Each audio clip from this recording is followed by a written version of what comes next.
Who they think they better than? Ain't no comparison to the so-called black or African American. You can drop the African, keep the American. When we say Aborigine, it make they world in. I'm going in the same dirt my ancestors buried in. I come from a god and a goddess, so what that make me? Not even Basquiat can trace me. Not even Van Gogh can paint me. The MC in me is the God MC, equals the God in me. I'm focused in, let my mind be free. You too blind to see. The Jews I give is real, it's been real. These ain't shots, they missiles. All you gonna hear is the whistle. Lyrically, this an execution. My verses start revolutions for my people seeking restitution. Since the beginning, fuck evolution. Or maybe my reality is all a dream. I put it together like I was sewing seams. So it seems this is that audio dopamine. Go against the regime, we put you where nobody can hear you scream. And send you to meet your Elohim. My nigga, this is savage mode. It's something that you can't decode. It started with a spark and I'ma let it explode. I was given the cheat codes that'll let me dump and reload and go through them waves like a fucking torpedo. You dealt the cards of life, I just cut them diamonds with the ace of spades. Y'all scatter like roaches when they facing raid, or vampires when they facing blade. I'm trying to get next to Shireen like I'm getting played. You still stuck as a mental slave. You still stuck in that mental cage. While I'm making easy money, pipping hoes in style. This my coming to age. Crowd roaring when I'm coming on stage. And when I'm done, they gonna be cheering my name. Drake Cobbs, and nah, I ain't quit my day job. I spit bars. I really rap on my day off. That's real shit. Just give you some tools you can build with. Aim high even if you still miss. Just keep going. It's a climb to the top. And I'ma keep flowing. Down Lake Shore, I'm Chicagoan. Yeah.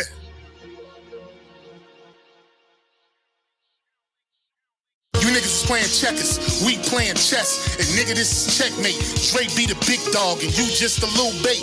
You out of Africa and we ain't got the same traits. I'm a God being and we ain't got the same fate. My granny died February 18th and I was born on the same date.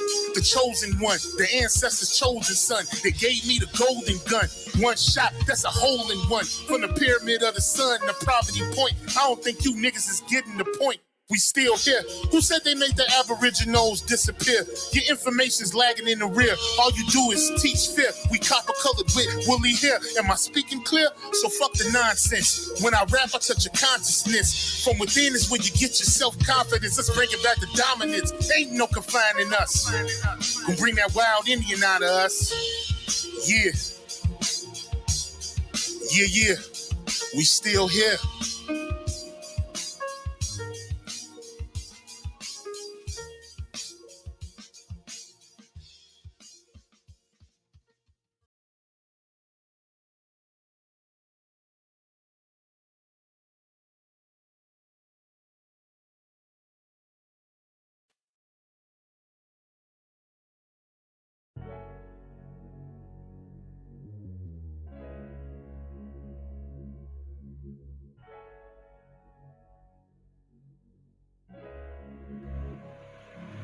And oh yeah, put that Super 7 in the air. Tell me how you feel it when you feeling up there.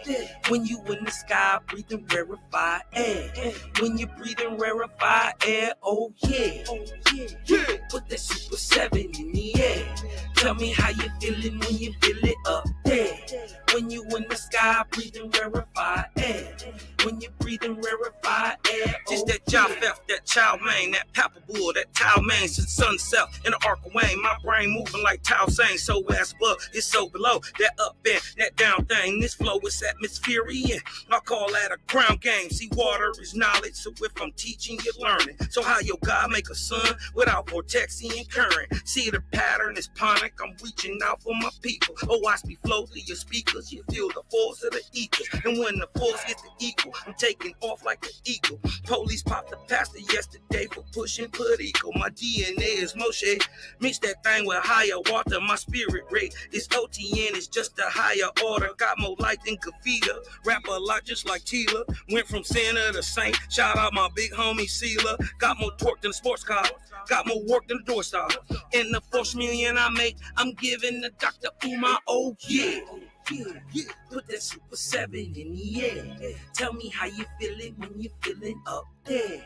When you in the sky breathing rarefied air. When you breathing rarefied air, oh yeah. Put that Super 7 in the air. Tell me how you feeling when you feel it up there. When you in the sky, breathing rarefied air. When you breathing rarefied air, oh yeah. Super 7 in my rites and ceremonies.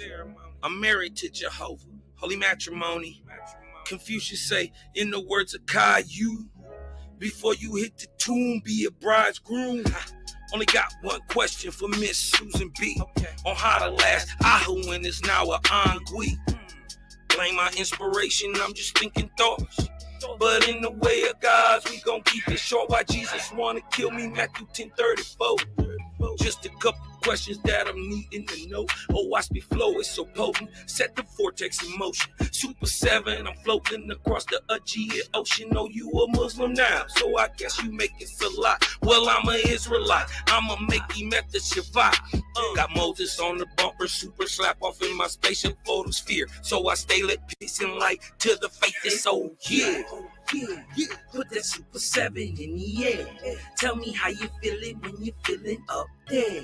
When you in the sky, breathing rarefied air. When you breathing rarefied air, oh yeah. Put that Super 7 in the air. Tell me how you feeling when you feel it up there. When you in the sky, breathing rarefied air. When you breathing rarefied air, oh yeah.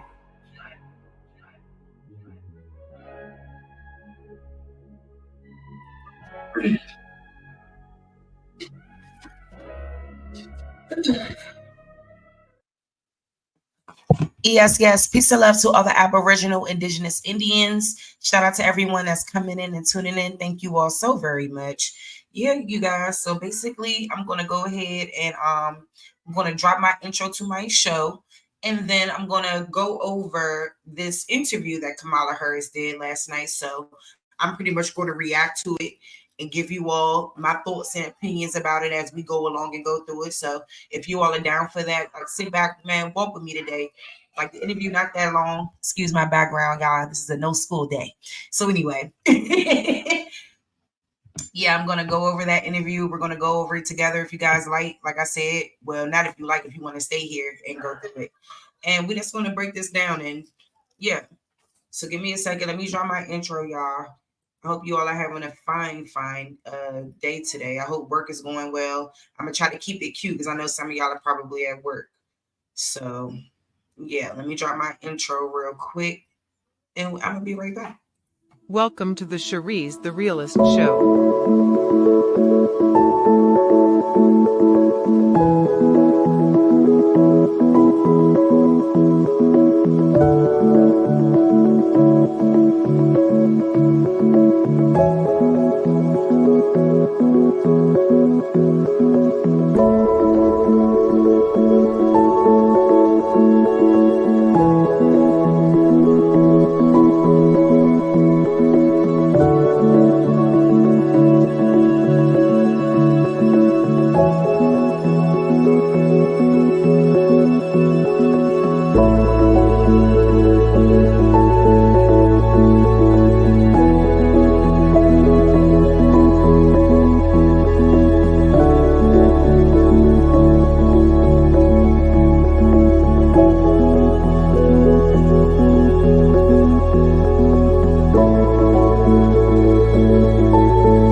Yes, once again, peace and love to all the Aboriginals. Shout out to everybody. Shout out to everyone that's going to come in.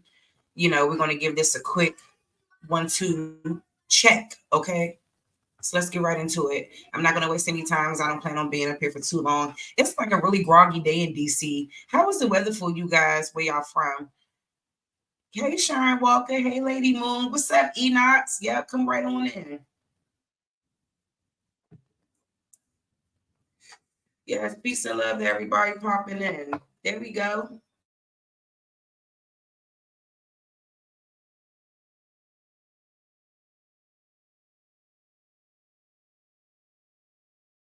Democratic ticket in their first interview.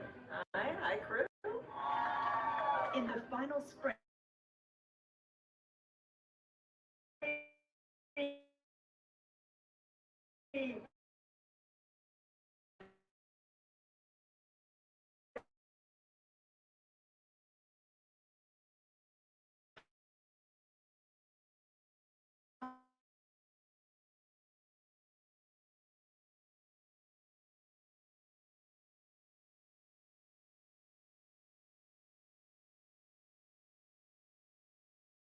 The steps that you're talking about now, what are you for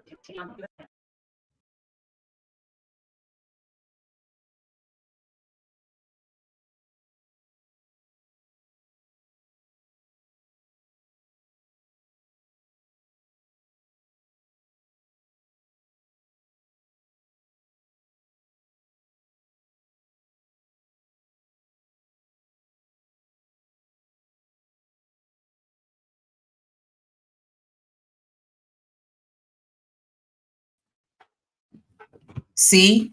How you gonna kick me out of my own damn live? All right, let's try this again.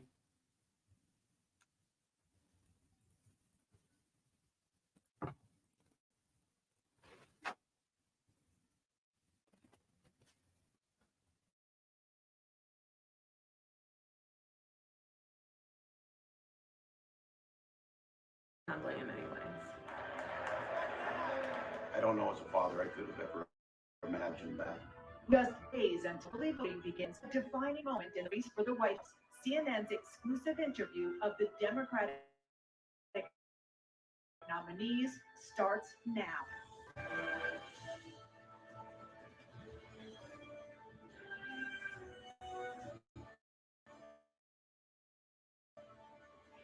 Good evening, we're live. Questions. Welcome on board. Theo, it's good to see you.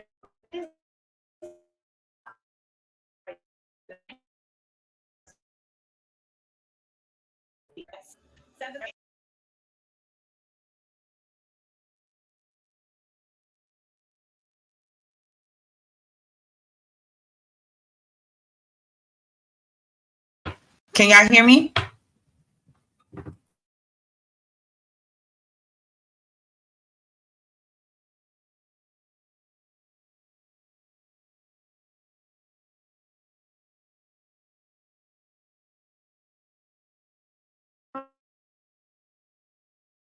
Nominee for president just months from election day.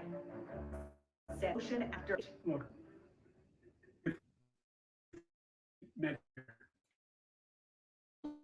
Within your own party,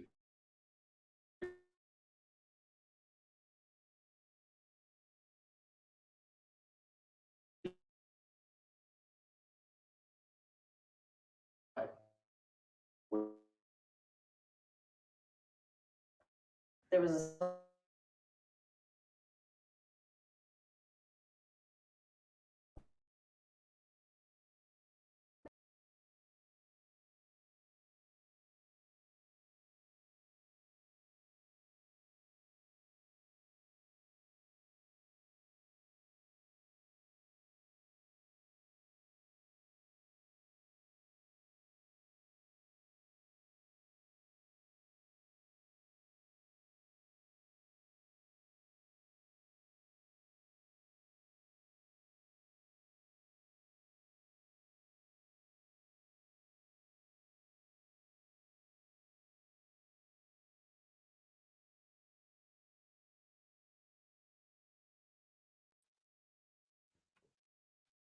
They keep trying to kick me out. Hold up, y'all.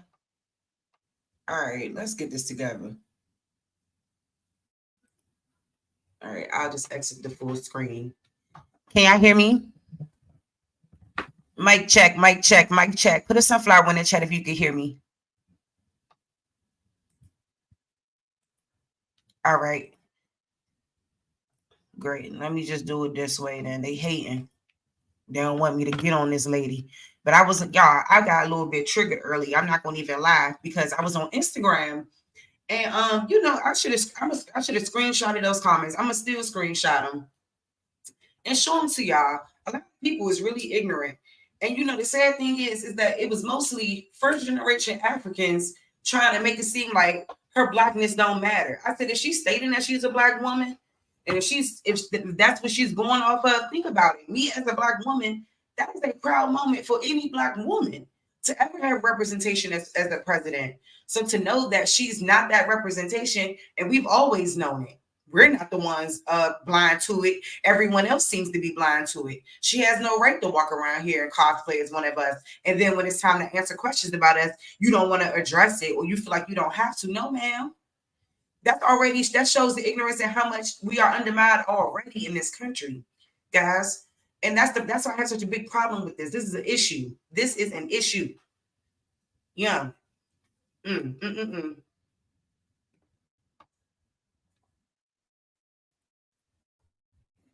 Moving forward with the shortest presidential campaign in modern history. What did you hear from voters? People are very optimistic. We join them on the trail as they visited the battleground of Georgia.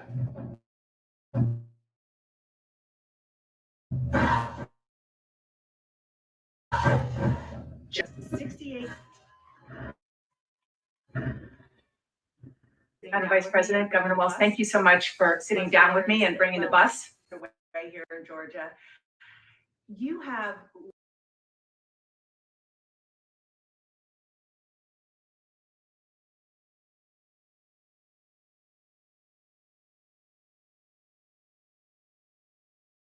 less time to make your case to voters than any candidate in. My bad, y'all. I didn't even realize my mic was muted. First of all, why is he there with her? Is he there with her for moral support? Because I don't understand. What's the tea here? Modern American history. The voters are really eager to hear what your plans are. If you are elected, what would you do on day one in the White House? Well, there are a number of things. I will tell you, first and foremost, one of my highest priorities is to do what we can to support and strengthen the middle class. When I look at the aspirations, the goals, the ambitions of the American people, I think that people are ready for a new way forward, in a way that generations of Americans have been fueled by hope and by optimism. I think, sadly, in the last decade, we have had in the former president someone who has really been pushing an agenda and an environment that is about diminishing the character and the strength of who we are as Americans, really dividing our nation. And I think people are ready to turn the page on that. So what would you do day one? Day one, it's going to be about, one, implementing my plan for what I call an opportunity economy. I've already laid out a number of proposals in that regard, which include what we're going to do to bring down the cost of everyday goods, what we're going to do to invest in America's small businesses, what we're going to do to invest in families, for example, extending the child tax credit to. This lady is just making this shit up on the fly. Let's go back.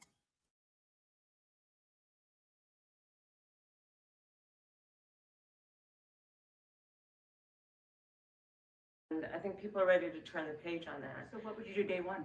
Day one, it's going to be about, one, implementing my plan for what I call an opportunity economy. I've already laid out a number of proposals in that regard, which include what we're going to do to bring down the cost of everyday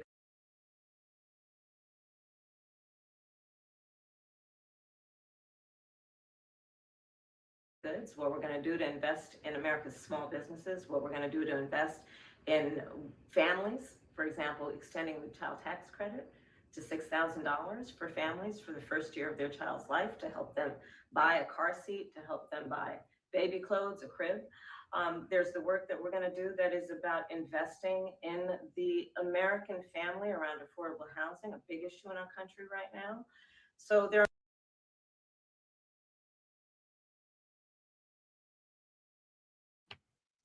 So she's going to do something that she's calling the opportunity, what she's calling it? The opportunity plan, something. So she can strengthen the middle class. By giving a tax child credit. What about the children who are already growing up in this country, who are not 1 year old? And what about the poor people? You ain't done nothing for nobody, lady, but your people. And that's what I was cooking them on Instagram about. I said, y'all can say whatever y'all want. Y'all can go look up everything I've already stated. I know for a fact she gave the Asian community, her community, $26 billion last year. We know this. Come on. While simultaneously allowing an open border for illegals to come in. I don't care what they going through. Respectfully, we ain't never left our country and went nowhere else. Let's keep it a buck. So I find this very, very, let's keep listening. A number of things on day one. What about you? Well, I'm excited about this agenda too, as I said, the idea of inspiring America to what can be. And I think many of these things that the Vice President's proposing are things that we share in values. And the child tax credit is one we know that reduces childhood poverty by 1/3. We did it in Minnesota to have a federal partner in this. Unbelievable, I think, in the impact that we can make.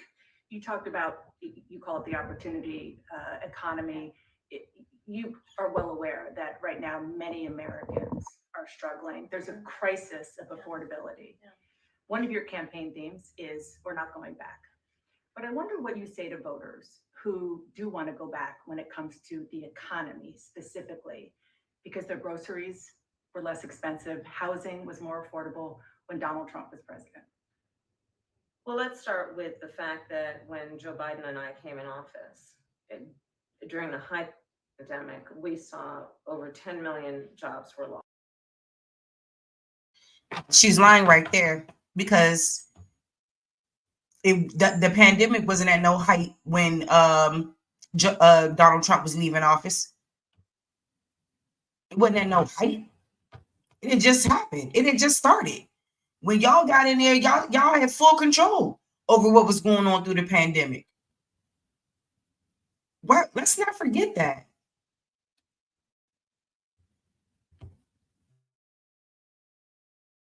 Lost.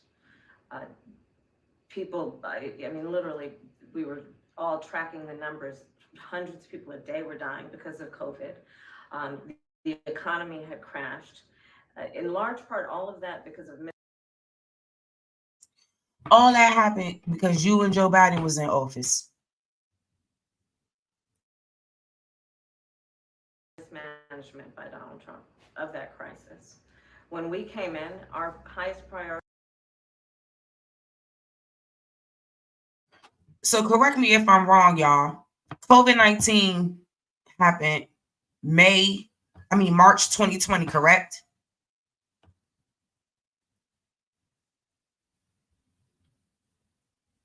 So that means Trump was on his way out. In what way?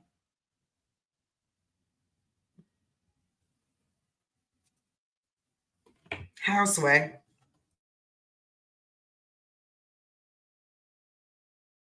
Was to do what we could to rescue America. And today we know that we have inflation at under 3%. A lot of our policies have led to the reality that America recovered faster than any wealthy nation around the world. But you are right. Prices, in particular for groceries, are still too high. The American people know it, I know it, which is why my agenda includes what we need to do to bring down the price of groceries. For example, dealing with an issue like price gouging. What we need to do to extend the child tax credit to help young families be able to take care of their children in their most formative years. What we need to do to bring down the cost of housing. My proposal includes what would be a tax credit of $25,000 for first-time home buyers, so they can just have enough to put a down payment on a home, which is you want to give Americans $25,000, while concurrently California is trying to pass a law to give migrants $150K in a down payment. You think $25K is going to cut it? Let's look at. Well, we can look at. I'm gonna look at it in a minute, because we can look at Redfin.com, and we can look at how much the average down payment is for a home in Washington D.C. and let's see if it's $25,000. Because hell no. part of the American dream and their aspiration, but do it in a way that allows them to actually get on the path to achieving that goal and that dream. So you have been vice president for 3.5 years. Yeah. The steps that you're talking about now, why haven't you done them already? Well, first of all, we had to recover as an economy, and we have done that. I'm very proud of the work that we have done that has brought inflation down to less than 3%. The work that we have done to cap the cost of insulin at $35 a month for seniors. Donald Trump said he was going to do a number of things, including allowing Medicare to negotiate drug prices. Never happened. We did it. So now, as I travel in the state of Georgia and around our country, the number of seniors that have benefited, I was in Nevada recently, a grandmother who showed me her receipts. And before we capped the cost of insulin for seniors at $35 a month, she was paying hundreds of dollars, up to thousands of dollars a month for her insulin. She's not doing that You anymore. maintain Bidenomics. It's already. Well, first of all, we had to recover, which is why my agenda includes what we need to do to bring down the price of groceries. For example, dealing with an issue like price gouging, what we need to do to extend the child tax credit to help young families be able to take care of their children in their most formative years, what we need to do to bring down the cost of housing. My proposal includes what would be a tax credit of $25,000 for first-time home buyers, so they can just have enough to put a down payment on a home, which is part of the American dream and their aspiration, but do it in a way that allows them to actually get on the path to achieving that goal and that dream. So you have been vice president for 3.5 years. Yeah. The steps that you're talking about now, why haven't you done them already? Well, first of all, we had to recover as an economy. And First of all, ho, recover the fuck from what? Because it didn't stop y'all last year from giving the Asian community $26 billion. It's not stopping y'all now from giving people $150K to be able to get a home. And you're only proposing $25,000 to give to natural born Americans, natural citizens, natural people. Meanwhile, an alien is getting priority. I don't understand this. I don't understand people's mindset. Like, I'm talking to somebody that came up with me through school and stuff, and even her answer. Let me read this, y'all. I just want y'all to hear the conversation for 1 second. We're gonna get back to her because all of this stuff coincides for her. So she wrote, for real, I feel you on the border situation, but closing them completely ain't it, especially considering those who are running the country's ancestors came here illegally, and now they want to cut that opportunity off for people who need refuge like they did. There should be an easier process for people to come over. It's unnecessarily hard and costly. I said, I don't think that whatever is going on in Venezuela should be thrown on the American taxpayers' dollars. Like, no, they've let these folks in, giving them access to home loans and grants that Black Americans already have a hard time obtaining and usually don't get at all. We have never left our home and try to go to another country and seek refuge. We've always stood 10 toes. I would believe that this is an asylum seeking situation for them if they are actually going through the process, but they are not. This is some free willy shit they on. Secondly, our ancestors built America, regardless of how people feel about us. That's a fact that can't and won't be refuted because it is facts. But they should do whatever it takes, just like every other legal immigrant has done. They have not put anything into this place to be able to come here, get grants and loans, live free, and surpass so-called Black Americans. People are so weird.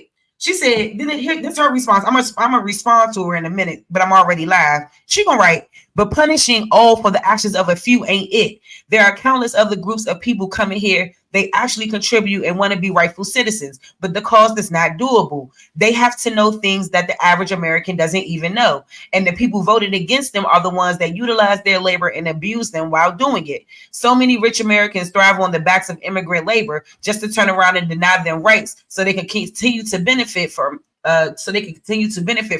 not paying for health care or taxes that come with having employees. Trump's ancestors came here illegally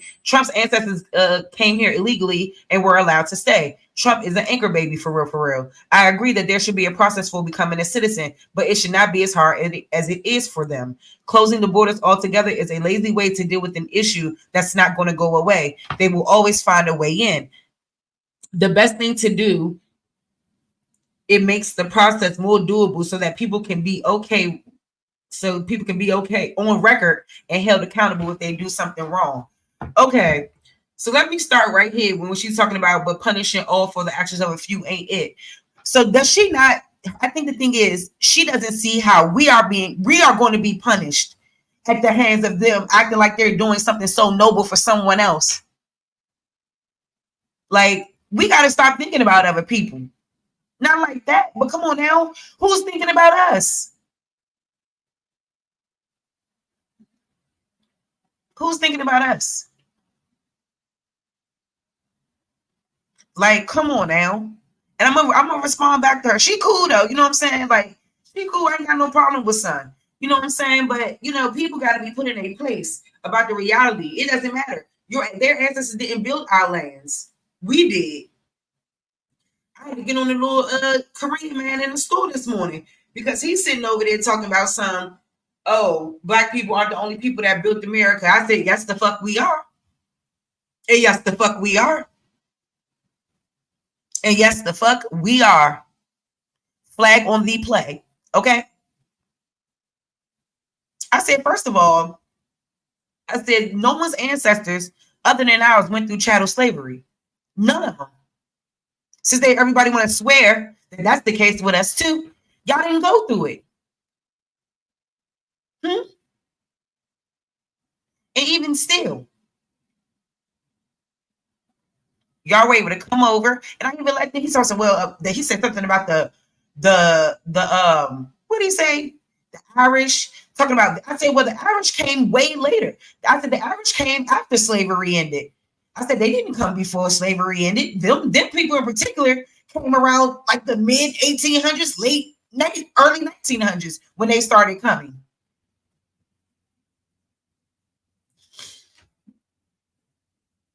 I said they came over here too as immigrants. They didn't come over here as no slaves. Some of them did. Some of them did. But the majority of them definitely came on their own. And yes, they had to work. It wasn't no different than what anybody was doing during the Reconstruction era. Everybody was. So stop, cut the shit out. That's not what I was referring to. What I was letting him know was that it don't matter. Y'all, they wasn't here before us, and y'all wasn't here. All y'all had just got here. And I've proven those facts many a times. So to act like, you know, and I even told him, I said, you know, I said, it's interesting though. I said, because I feel like it's unfair for them to have the border open and just to have people come through free willy and they're getting all the incentives, all the leg ups. Meanwhile, whether y'all can say whatever y'all want about our people, y'all people don't pale in comparison to the black struggle, so-called black. I don't like that word. How dare you? I told him, I said, if it wasn't for us, none of y'all would be able to be here right now.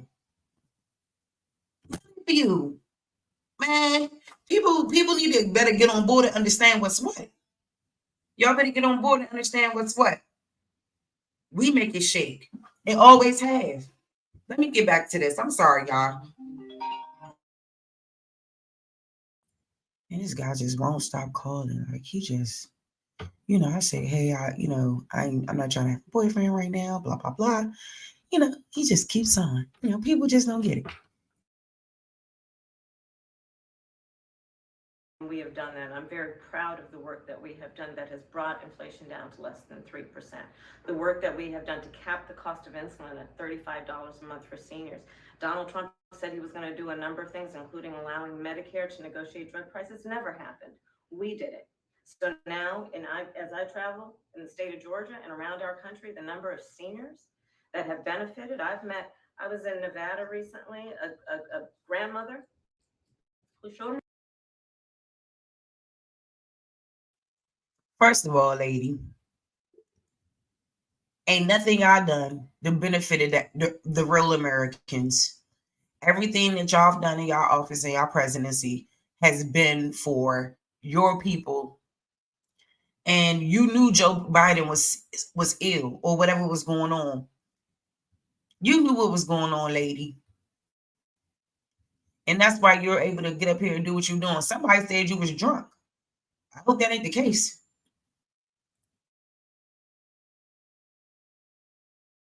Cost of insulin at $35 a month for seniors. Donald Trump said he was going to do a number of things, including allowing Medicare to negotiate drug prices. Never happened. We did it. So now, as I travel in the state of Georgia and around our country, the number of seniors that have benefited, I was in Nevada recently, a grandmother who showed me her receipts. And before we capped the cost of insulin for seniors at $35 a month, she was paying hundreds of dollars up to thousands of dollars a month for her insulin. She's not doing that You anymore. maintain Bidenomics.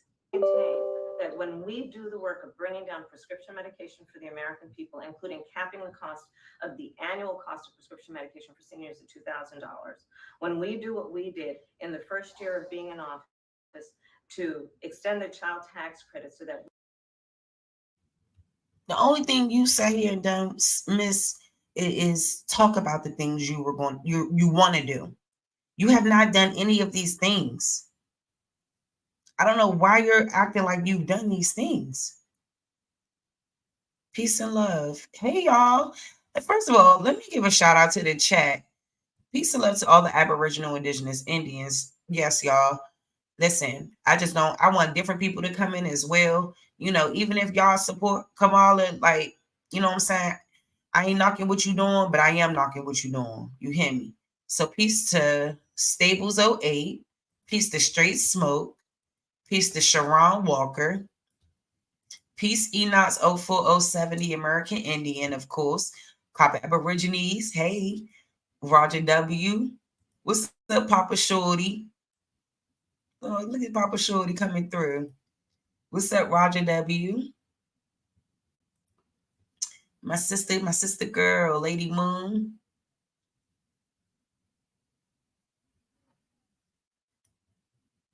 Ultra Light, how you doing? Mama Love, peace and love. Roger W. Hey, y'all. Dev Fitnetic, peace and love.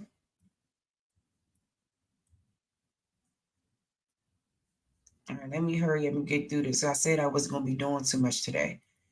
Navi Poet, hey sis, peace and love to you. Listen, I would love for you to come over. You are so smart. I would love for you to come on this joint and let's build together. Epic Studies, peace and love.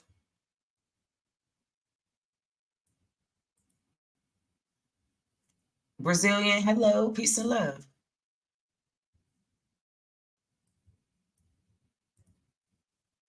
The Serpent God, King Morpheus. Peace and love. Yes, and shout out to everybody. Peace to everyone. Thank you guys for coming in. I swear to goodness, I am not going to hold y'all long, but we got to get on this cosplaying woman sitting up here BSing like she's done anything. But CNN, they a little bit disappointed me too, because I really do wish they would have just, you got to come back with the counter questions. You got to come back with the counter questions. They just wasn't coming with. I mean, they was trying to ask her the tough questions, but no, like they should have got another black woman, or they should have got a black man, somebody that was going to ask the questions. I don't even understand why the VP is right there. The VP candidate guy. But anyway.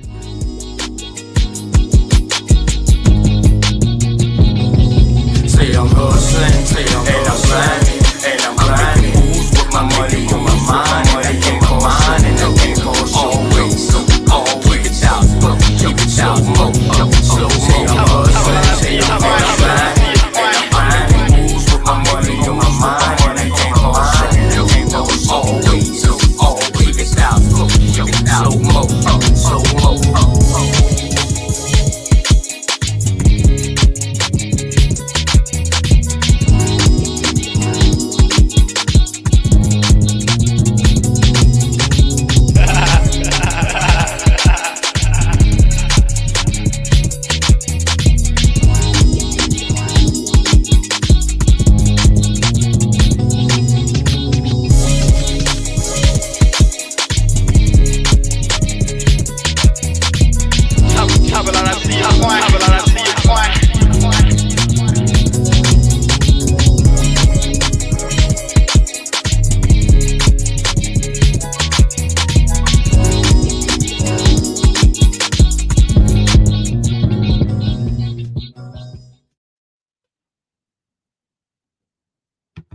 Piece of damn, y'all. My bad about that. I keep forgetting to stop sharing the screen when I do that.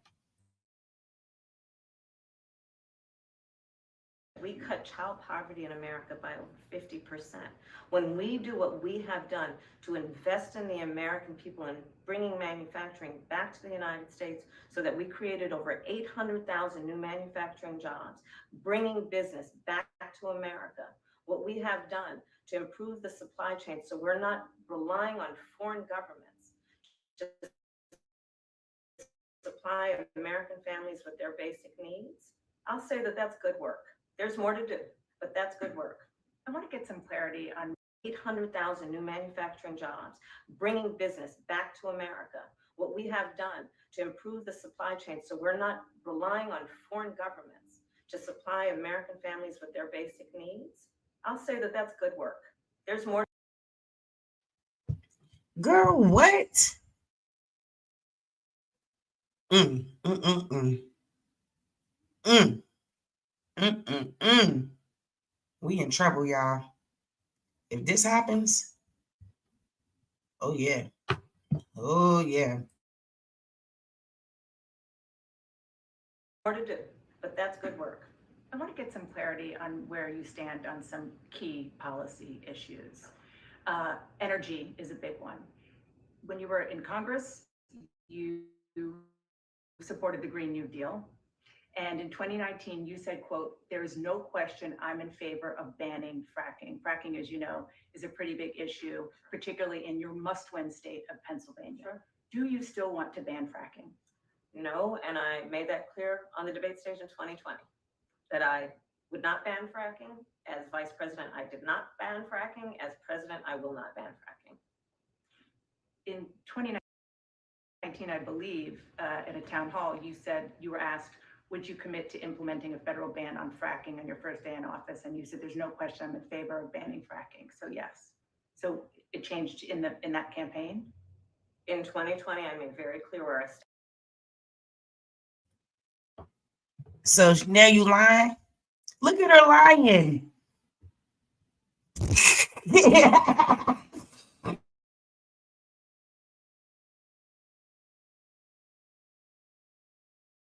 You supported the Green New Deal. And in 2019, you said, quote, "There is no question I'm in favor of banning fracking." Fracking, as you know, is a pretty big issue, particularly in your must-win state of Pennsylvania. Sure.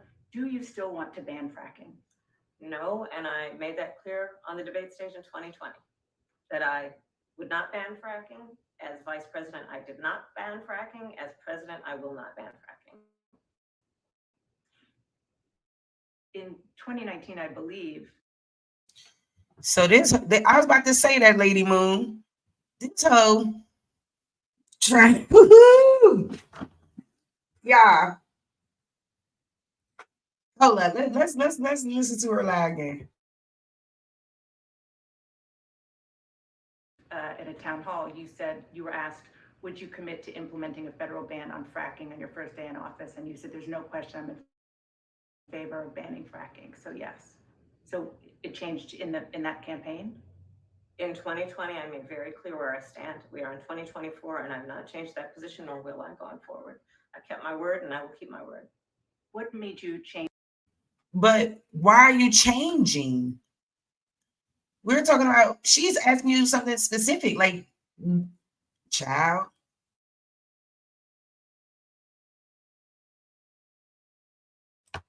Yo, this is nothing but word salad. Word salad.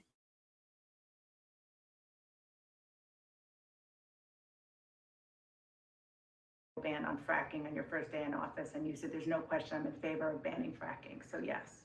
So it changed in that campaign?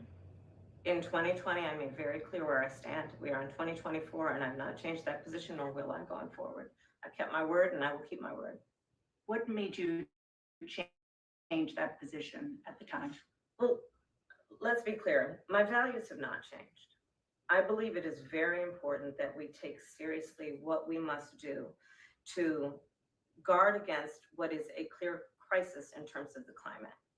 And to do that, we can do what we have accomplished thus far. The Inflation Reduction Act, what we have done to invest, by my calculation, over probably $1 trillion over the next 10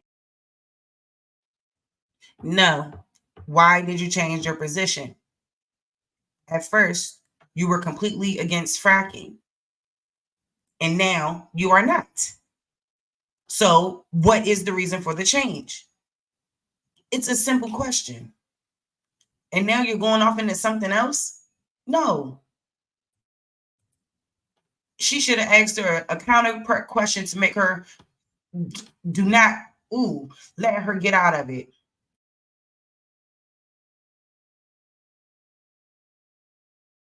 years, investing in a clean energy economy. What we've already done, creating over 300,000 new clean energy jobs.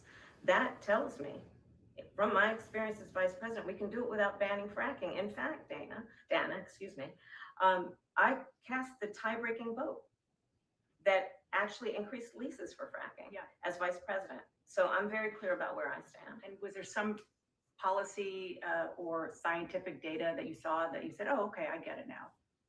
What I have seen is that we can grow and we can increase a thriving clean energy economy without banning fracking. Another issue, big one, is immigration. As vice president, you were tasked with addressing the root causes of migration in southern countries and Northern part of Central America. the northern part of Central America that affects the southern border of the U.S. During the Biden-Harris administration, there were record numbers of illegal border crossings. Why did the Biden-Harris administration wait 3.5 years to implement sweeping asylum restrictions? Well, first of all, the root causes work that I did as vice president, that I was asked to do by the president, has actually resulted in a number of benefits, including historic investments by American business. Bitch, excuse my language. Do y'all hear this? Peace and love, y'all. Hold up, lady. That's not what she asked you. We don't care about no historic investments. We want to know why y'all wait 3 years later to implement any type of asylum seeking rules. That's a simple question.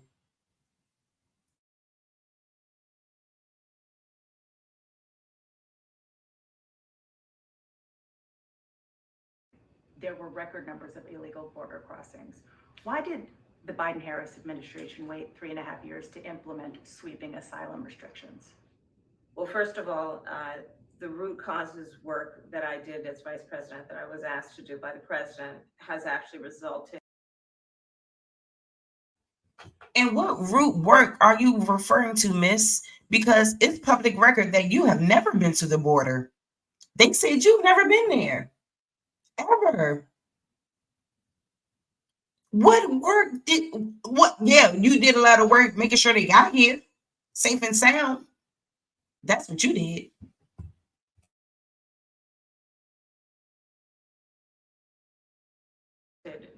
In a number of benefits, including historic investments by American businesses in that region. The number of immigrants coming from that region has actually reduced since we began that work. But I will say this, that Joe Biden and I and our administration worked with members of the United States Congress on an immigration issue that is very significant to the American people and to our security, which is the border. And through bipartisan work, including some of the most conservative members of the United States Congress, a bill was crafted, which we supported, which I support. And Donald Trump got word of this bill that would have contributed to securing our border. And because he believes that it would not have helped him. What are you talking about?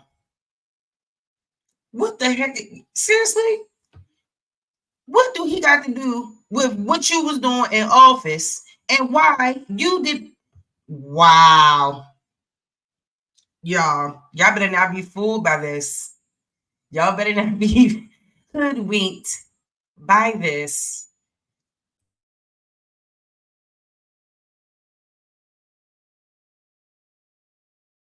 Politically, he told his folks in Congress, don't put it forward. He killed the bill. a border security bill that would have put 1,500 more agents on the border. And let me tell you something, the Border Patrol endorsed the bill. And I'm sure in large part because they knew they were working around the clock, and 1,500 more agents would help them. Bill would have allowed us to increase seizures of fentanyl. Ask any community in America that has been devastated by fentanyl what passing that. Lady, how is that Donald Trump fault? What are you talking about? Do y'all hear this?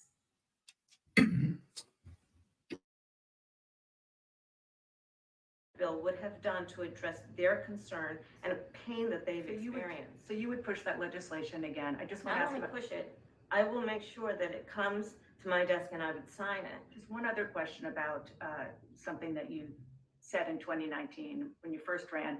There was a debate. You raised your hand when asked whether or not the border should be decriminalized. Do you still believe that? I believe there should be consequence. We have laws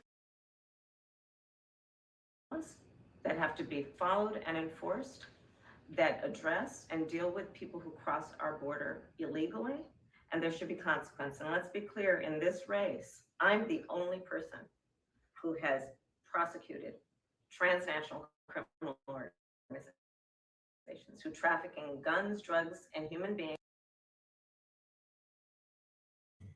Lady, you don't answer this woman question. Y'all, people really sitting up here listening to this and believing this. What do any of that got to do with an open border and you allowing it for 3 years? Not a thing. What does that have to do with any of that legislation that you claim to support then, and you're trying to act like you don't support it now?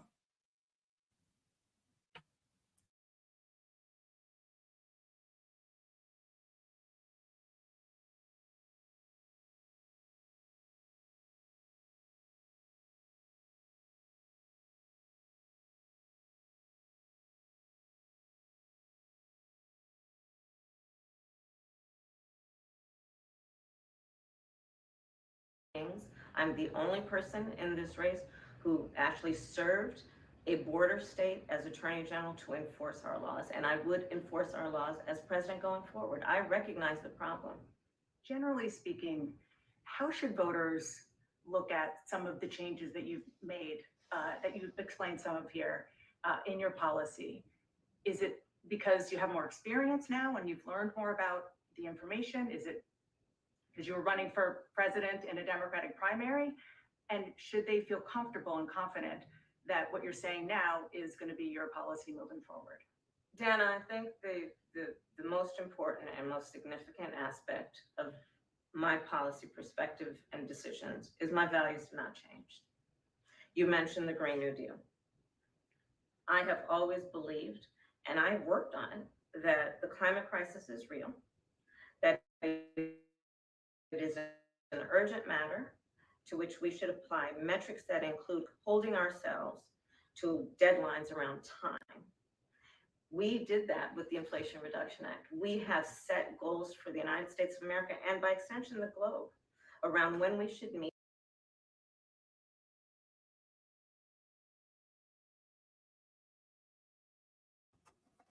This BS almost over. This lady ain't answering not one question.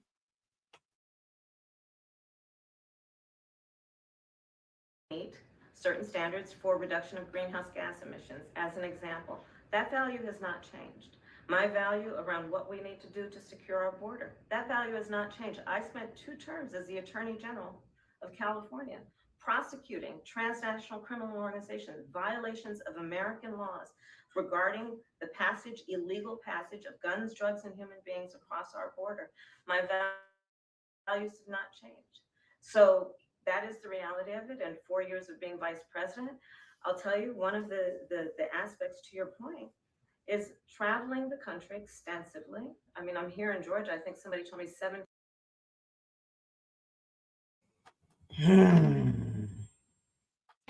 Okay.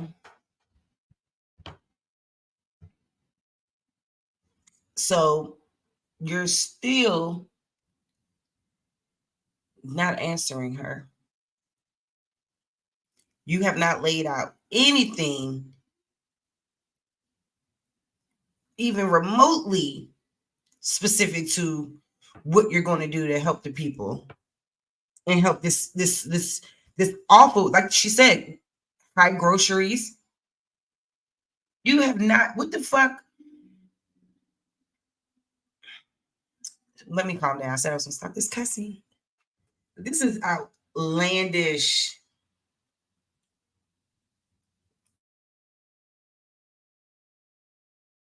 Times since I've been vice president in Georgia alone, I believe it is important to build consensus, and it is important to find a common place of understanding of where we can actually solve problems. On that note, you had a lot of Republican speakers at the convention. Will you appoint a Republican to your cabinet? Yes, I would. Anyone Yes, in I mind? would. No one in particular in mind. We got 68 days to go with this election, so I'm not putting the cart before the horse, but I would. I think it's really important. I have spent my career inviting diversity of opinion. I think it's important to have people at the table when some of the most important decisions are being made that have different views, different experiences. And I think it would be to the benefit of the American public to have a member of my cabinet who was a Republican. That was just the start of our wide-ranging conversation, and we have some never-before-shared details about the phone call that changed everything between President Joe Biden and Vice President Kamala Harris. So what y'all think so far? I see y'all comments in the chat. Let me go ahead and acknowledge some of them. Yep. Climate change, depopulation. So-called climate change is real to y'all because y'all can't handle that sun. Only fools duck when you throw the truth at them. What happened to we the people? Not her policy, the people policy. The mutt sitting next to her is looking at her like a like, B, please, really? Glorified, run on sentences, more entertaining than truthful, concise answers. There we go, y'all. Y'all on it. Let's go. What's up, American Lotus? Let's go.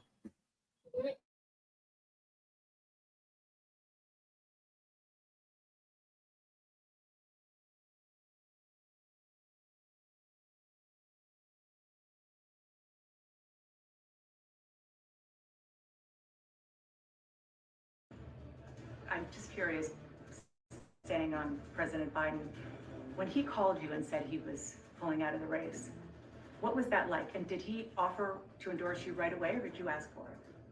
It was a Sunday, so here I'll give you a little too much information. Go for it. There's no such thing, Madam Vice President. And her running mate. I asked him about some of the controversies that have sprung up since Harris put him on the ticket. Governor Walz, the country is just starting to get to know you. I want to ask you a question about how you described your service in the National Guard. You said that you carried weapons in war, but you have never deployed actually in a war zone. A campaign official said that you misspoke. Did you?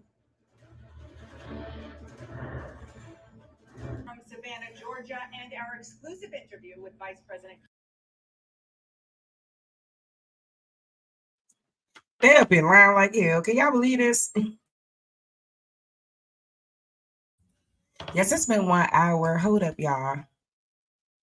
Shout out to everybody in my chat. I said I wasn't going to stay too long. I really just wanted to stay at an hour so I can at least replay one of my lives. But it's all good in the hood. Hang on. Let me just go ahead and do this.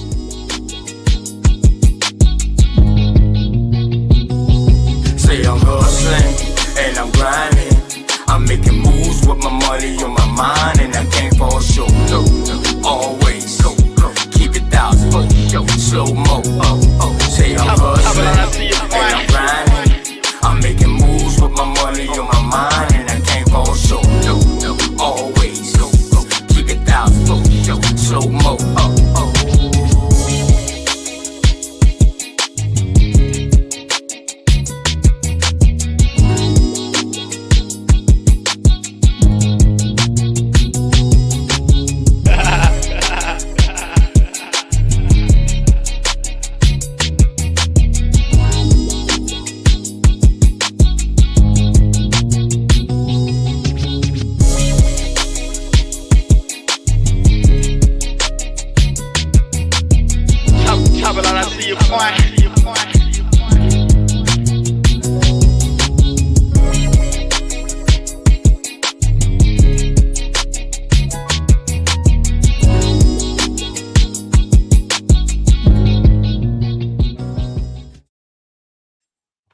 Yes, peace and love to everyone again. Hold up. Let me put this back up here.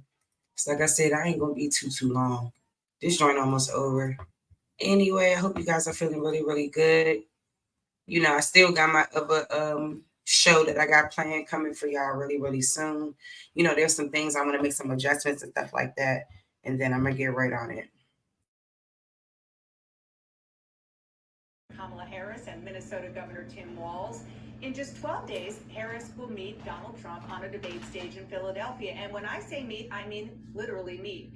Would you believe they have never talked face to face? The only time they've even been in the same room was when Harris was a senator watching Trump's State of the Union address. Now it's Trump watching Harris on the campaign trail with money and momentum behind her and making her case directly to voters. As voters are getting to know Kamala Harris, they want answers on how she will make their lives better. She heard that here at Sandslide Barbecue in Savannah. We're going to do the increased access to capital for small businesses. I'll be rolling out next week. Part of what we're going to be doing in terms of the tax credit. On the trail, she talks about her experience, years in the courtroom as a district attorney and eventually California's attorney general. She wants to reframe the contest as the prosecutor versus the felon. I know Donald Trump's type. I've been dealing with them my whole career. The former president is turning to a well-defined playbook of personal attacks. I didn't know she was black until a number of years ago. Just 12 days, the nominees will meet face-to-face for the first time. She's not a good debater. She's not a smart person. She doesn't want to debate. If you got something to say,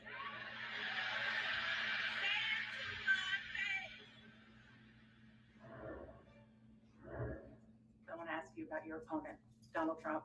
I was a little bit surprised. People might be surprised to hear that you have never interacted with him, met him face to face. That's going to change soon. But what I want to ask you about is what he said last month. He suggested that you happened to turn black recently for political purposes, questioning a core part of your identity.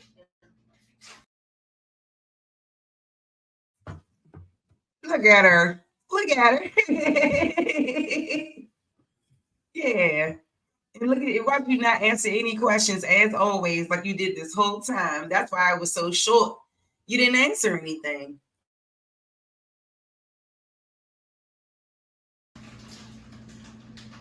any same old tired playbook. Next question, please.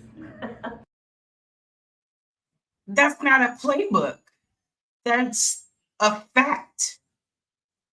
Do you feel like you're a black woman? Rachel Dolezal Jr.? I don't understand.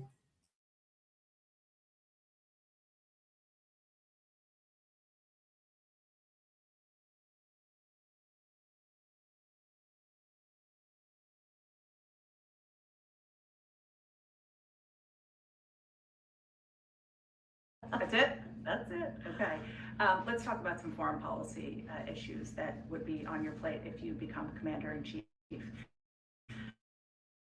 President Biden has tried unsuccessfully to end the war between Israel and Hamas in Gaza. He's been doing it for months and months, along with you. Would you do anything differently? For example, would you withhold some U.S. weapons shipments to Israel? That's what a lot of people on the progressive left want you to do. Let me be very clear. I'm unequivocal and unwavering in my commitment to Israel's defense and its ability to defend itself. And that's not going to change.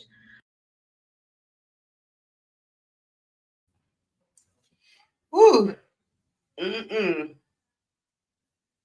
See? And I want to say something, but I can't say it. I can't say it on YouTube.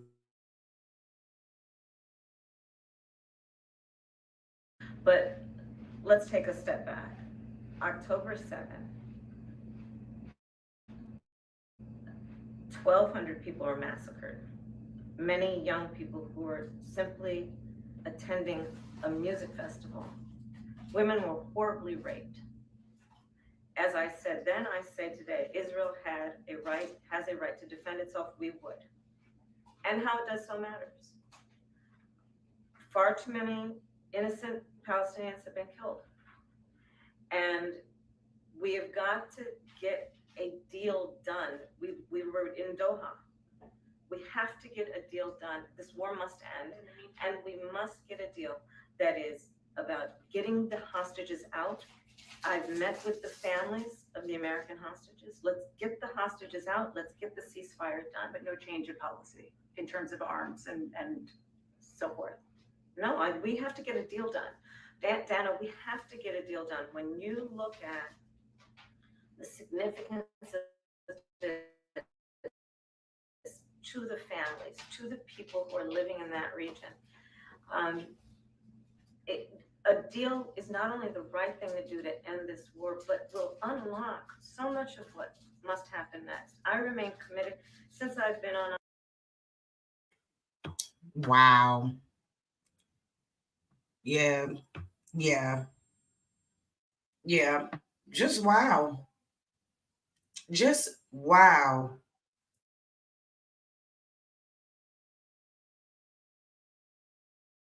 October 8th to what we must do to work toward a two-state solution where Israel is secure and in equal measure the Palestinians have security and self-determination and dignity. Governor Walz, the country is just starting to get to know you. I want to ask you a question about how you describe your service in the National Guard. Never deployed actually in a war zone. A campaign official said that you misspoke. Did you? Well, first of all, I'm incredibly proud. I've done 24 years of wearing the uniform of this country. Equally proud of my service in a public school classroom, whether it's Congress or the governor. My record speaks for itself, but I think people are coming to get to know me. I speak like they do. I speak candidly. I wear my emotions on my sleeves, and I speak especially passionately about our children being shot in schools and around guns. So I think people know me. They know who I am. They know where my heart is. And again, my record has been out there for over 40 years to speak for itself. And the idea that you said that you were in war, did you misspeak as the campaign has said? Yeah, I said we were talking about, in this case, this was after a school shooting, the ideas of carrying these weapons of war. And my wife,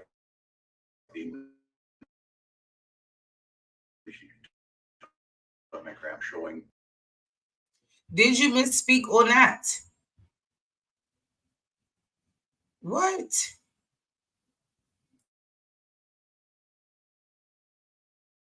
Love for me, or it's an attack on my dog.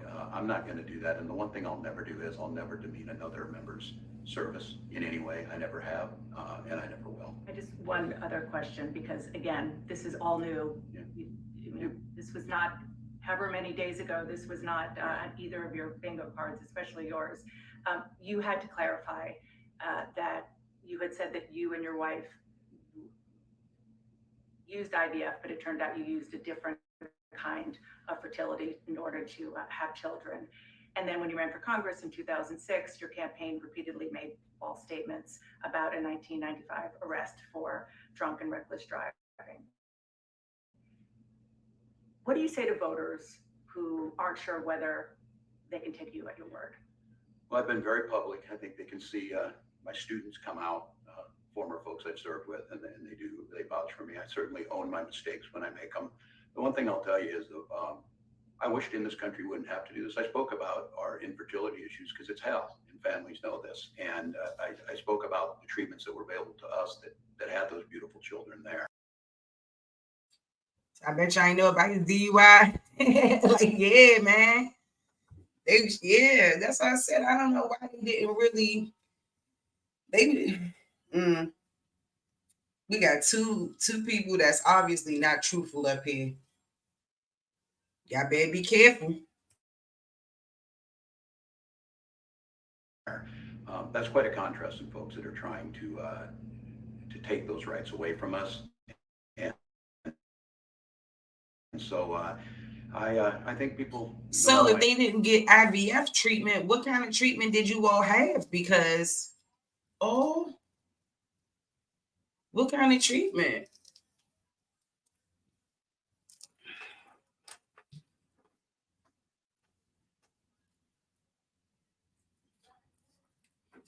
Is there another form of fertility treatment outside of IVF? That's the only one I've ever heard of. I don't know. Lady Moon, do you know? They know that record. They've seen thousands of students. I've been out there, and I won't apologize for speaking passionately, whether it's guns in schools or protecting of reproductive rights. The contrast could not be clearer between what we're running against. The Vice President's position on this has been clear, and I think most Americans get it if you've been through that. I don't think they're cutting hairs on IVF or IUI. I think what they're cutting hairs on is an abortion ban and the ability to be able to deny families the chance to have a beautiful child.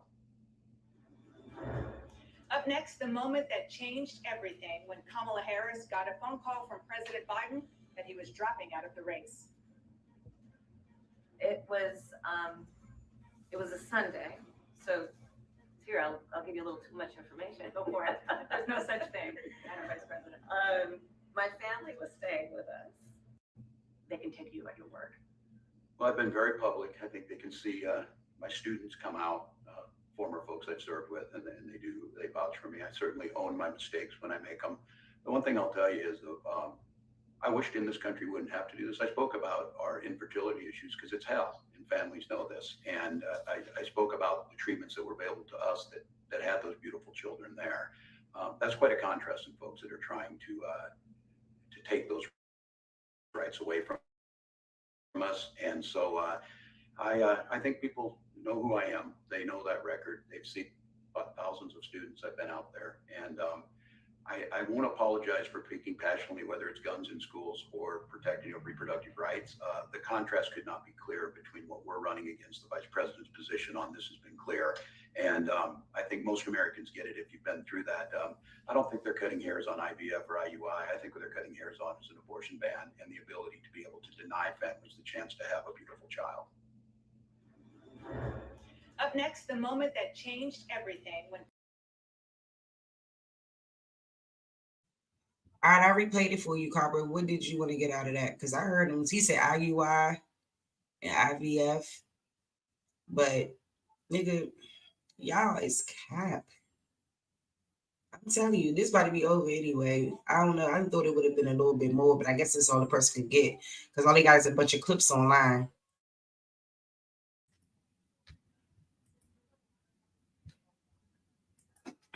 Yeah.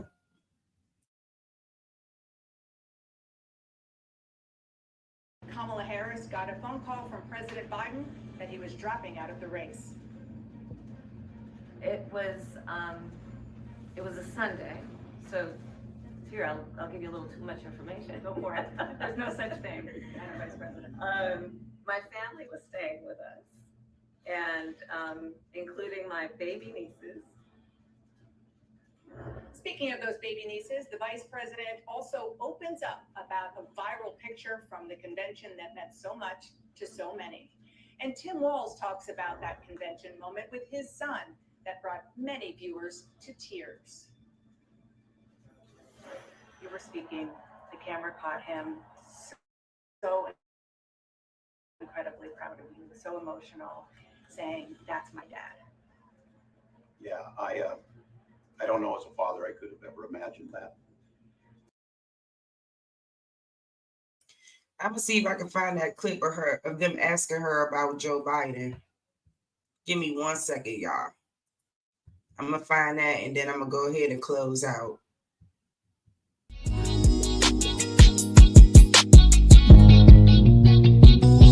Say I'm hustling and I'm grinding.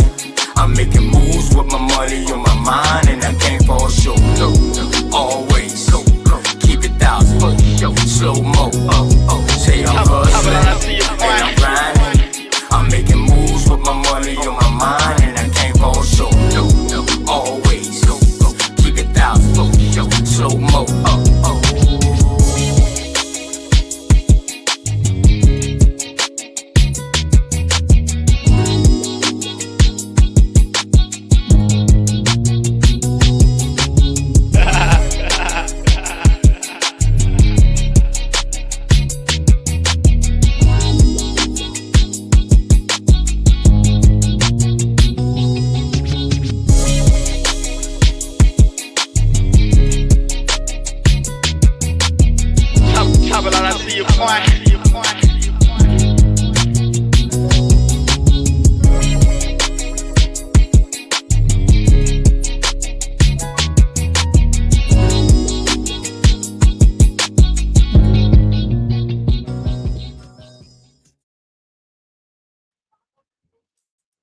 When he called you and said he was pulling out of the race, what was that like? And did he offer to endorse you right? Or did you ask for it?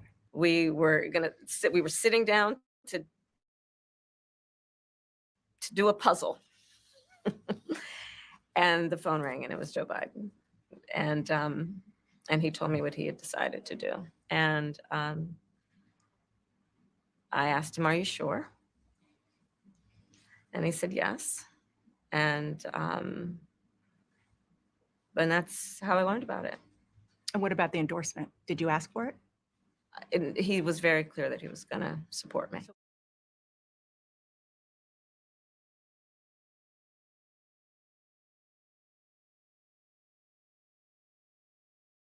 But first, to the Kamala Harris interview, which ended up looking more like a campaign ad than a hard-hitting interview. Welcome on board. Thank you. It's good to see you. This is not where Vice President Harris thought she would be. First, clean up audio to CNN. Well, at least they called it an interview, though for my money, the whole thing, right down to the introduction, looked more like a campaign ad. I mean, we're talking about a package that was basically, when you boil it down, just a promo puff piece, about as informative as a corporate video from a sprocket company. And while I have no idea whether the Harris campaign got the questions ahead of time, the entire interview seemed to have been scripted with the goal in mind of getting Harris on the record answering a few difficult questions. The only problem is, scripted or not, Harris wasn't very good at answering them. And not only that, she had to have along with her her emotional support puppy, aka running mate Tim Walz. And I don't see the lies. And I don't see the lies that what this Australian man saying. Sitting there as well, looking a bit like someone's dad when they go for an interview at McDonald's. Now, the interview started with an obvious question. What if I told you that instead of setting up a green screen, you can just click a button into script and get this? Day one, it's going to be about, one, implementing my plan for what I call an opportunity economy. I've already laid out a number of proposals in that regard, which include what we're going to do to bring down the cost of everyday goods, what we're going to do to invest in America's small businesses, what we're going to do to invest in families, for example, extending the child tax credit to $6,000 for families for the first year of their child's life, to help them buy a car seat, to help them buy baby clothes, a crib. There's the work that we're going to do that is about investing in the American family around affordable housing, a big issue in our country right now. So there are a number of things on day one.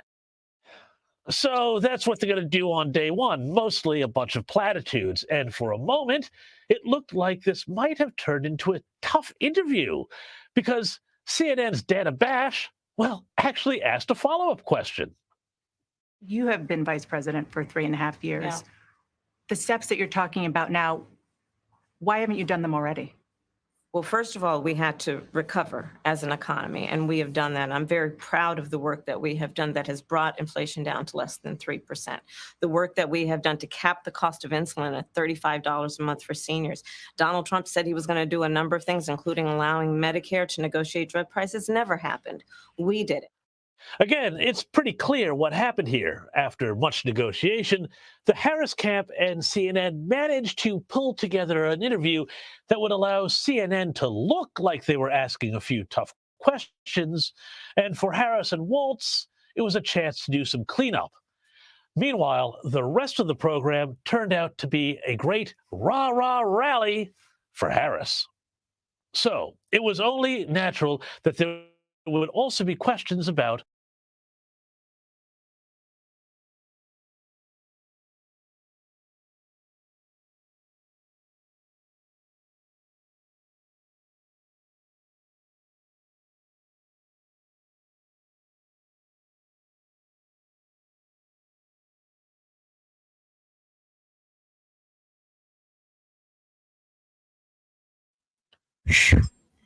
They chewing. Bidenomics. You maintain Bidenomics is a success. I maintain that when we do the work of bringing down prescription medication for the American people, including capping the cost of the annual cost of prescription medication for seniors at $2,000. When we do what we did in the first year of being in office to extend the child tax credit so that we cut child poverty in America by over 50%, when we do what we have done to invest in the American people and bringing manufacturing back to the United States so that we created over 800,000 new manufacturing jobs, bringing business back to America, what we have done to improve the supply chain so we're not relying on foreign governments to supply American families with their basic needs, I'll say that that's good work. There's more to do, but that's good work. Oh, hard-hitting stuff there. Now, indeed, one thing she wants you to know, though, is that despite having taken multiple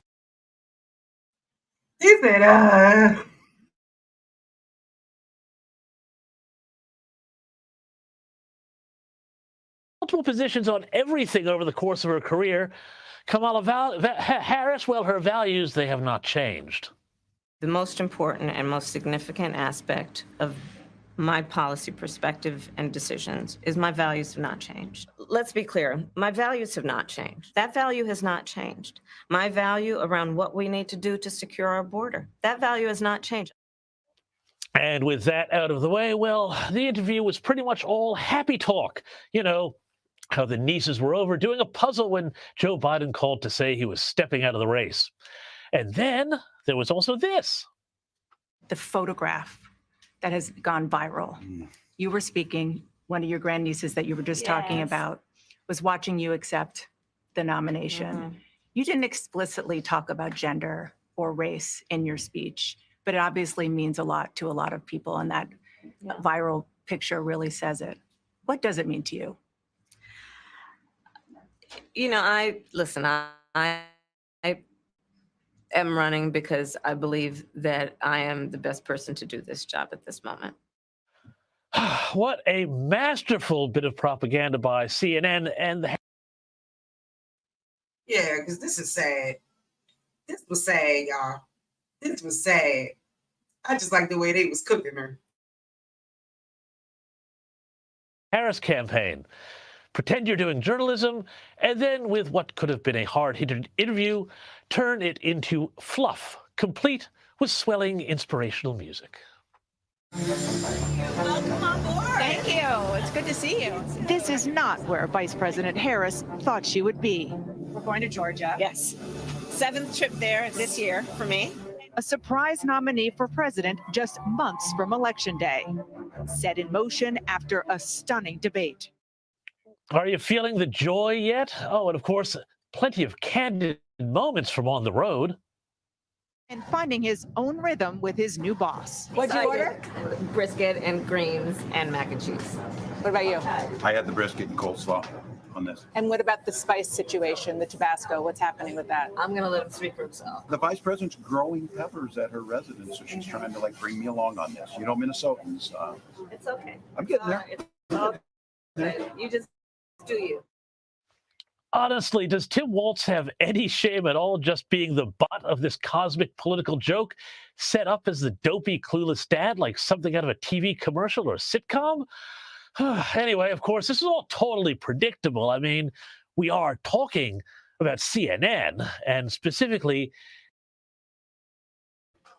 Yep, you're right, Yellow Verified.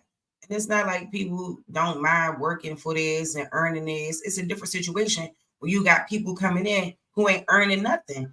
And y'all want to keep making up all of this that they're not going through nothing any more worse than anywhere else in the world. Maybe they is. But like, I don't know, man. Like I said, I'm not fucking with it. I'm not feeling it. And it's a way for things to be done. And this ain't it. Period. CNN's Dana Bash here. I mean, this is somebody who can do fiery, but only when she's defending Democrats. You have Joe Biden bragging on tape in January 2018, Dana, saying, and I said I'd be on the ground 90 more minutes, and if you don't believe me, call Barack. There's no evidence. For the record, there is no evidence that Joe or Hunter Biden did anything. And what Let's move on. No evidence. No evidence. Do you hear her? Anyway, I'm sure, though, this bit of data. There is no evidence that Democrats. You have Joe Biden bragging on tape in January 2018, Dana, saying, and I said I'd be on the ground 90 more minutes. And if you don't believe me, call Barack. There's no evidence. For the record, there is no evidence that Joe or Hunter Biden did anything. And wrong. Let's move on. Let's move on. No evidence. No evidence. Do you hear?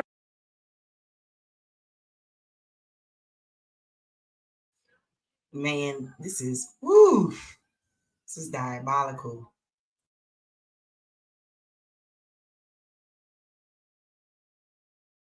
Her. Anyway, I'm sure, though, this bit of Dana Bash's commentary hasn't always been exactly a selling point. Put forward male figures, Tim Walz being one of them, Doug Emhoff last night, who can speak to men out there who might not be the sort of testosterone-laden, gun-toting kind of guy. Hey, gents, are you suffering from low testosterone, a manliness deficit? Well, the Democrat Party wants to hear from you. Seriously, though, looking back at this interview, what I do know is that this could wind up being a big problem for Harris, who seems to think she can just ride into the presidency on the vibe of the thing. Even in this controlled environment, though, there was nothing really resembling an answer to so many important questions. And then there is this question. How will she go? I said that the entire time. I'm looking at the thing and I'm just listening to her. And I'm like, my God, y'all are really going to skate around every question? Y'all are really not going to answer the questions. And like he said, they just wanted to get on record that she had a hard-hitting interview. And it was nothing hard-hitting about this. This was trash, okay? And I feel like with this woman at the face of whatever these people want her to do, ooh, Lord Jesus. Oh, in the debates, when there is no phone a friend, or, God help us, as president, when she's the one who will ultimately have to make the call. I bet you didn't know this. In North Gaza, after the conflict, some families are so hungry they tie